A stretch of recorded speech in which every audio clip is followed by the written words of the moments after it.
Hello guys, வாங்க இன்னைக்கு மல்லி சீரியல் ப்ரோமோவை பற்றி பார்க்கலாம். இப்போ தான் ஃபர்ஸ்ட் டைம் என் சேனலை பார்க்குறதா இருந்தால் சப்ஸ்கிரைப் பண்ணிக்கோங்க. மல்லி மேடமும் அன்னபூர்ணி அம்மாவும் ரேணுகாவோட டெத்து சர்டிஃபிகேட் வாங்குறதுக்கு ஹாஸ்பிட்டலுக்கு போயிருக்காங்க.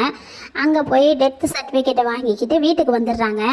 அதுக்கப்புறம் ராஜி மேடம் ரஞ்சிதா கிட்ட ஒரு நோட்டீஸை கொடுத்து பிரித்து படி அப்படின்னு சொல்கிறாங்க. ரஞ்சிதா மேடம் பிரித்து படிக்கிறாங்க. ராஜிமா, இது ஒரு மர்டராக இருக்க வாய்ப்பு இல்லை, ஆக்சிடெண்ட் தான் அப்படின்னு சொல்லி போட்டிருக்கு ராஜிமா அப்படின்னு சொல்கிறாங்க. கரெக்டு, நான் உங்ககிட்ட கொடுத்து விட்டது ஒரிஜினல் ரிப்போர்ட் இல்லை, நம்ம ரெடி பண்ண டூப்ளிகேட் ரிப்போர்ட்டு தான் மல்லிகிட்ட கொடுத்து விட்டுருக்கேன் அப்படின்னு சொல்கிறாங்க. அது மனோகர் சாரும் கேட்டுடுறாங்க. உடனே தனியாக போய் கால் பண்ணி அன்னபூர்ணி அம்மாட்ட பேசுகிறாங்க. நீங்கள் வச்சுருக்கிறது ஒரிஜினல் சர்டிஃபிகேட் இல்லை, டூப்ளிகேட்டு அப்படின்னு சொல்கிறாங்க. அதை பிரித்து பார்த்தா எம்டி பேப்பராக இருக்குது. மல்லி பார்த்து அதிர்ச்சியாகி உட்காந்துடுறாங்க. அப்புறம் ராஜி மேடம் வீட்டுக்குள்ளே இன்கம் டேக்ஸ் ஆஃபீஸர்ஸ் வந்துடுறாங்க. வந்ததுக்கப்புறம் இவங்களுக்கு திடீர்னு வரவும் இவங்களுக்கெல்லாம் எதுவுமே புரியலை. என்ன சார் அப்படின்னு கேட்குறாங்க. நாங்கள் இன்கம் டேக்ஸ் ஆஃபீஸ்லேருந்து வந்திருக்கோம் அப்படின்னு சொல்கிறாங்க. அவங்க உடனே வீட்டெல்லாம் சோதனை போட்டு எல்லாத்தையும் எடுத்து வைக்கிறாங்க.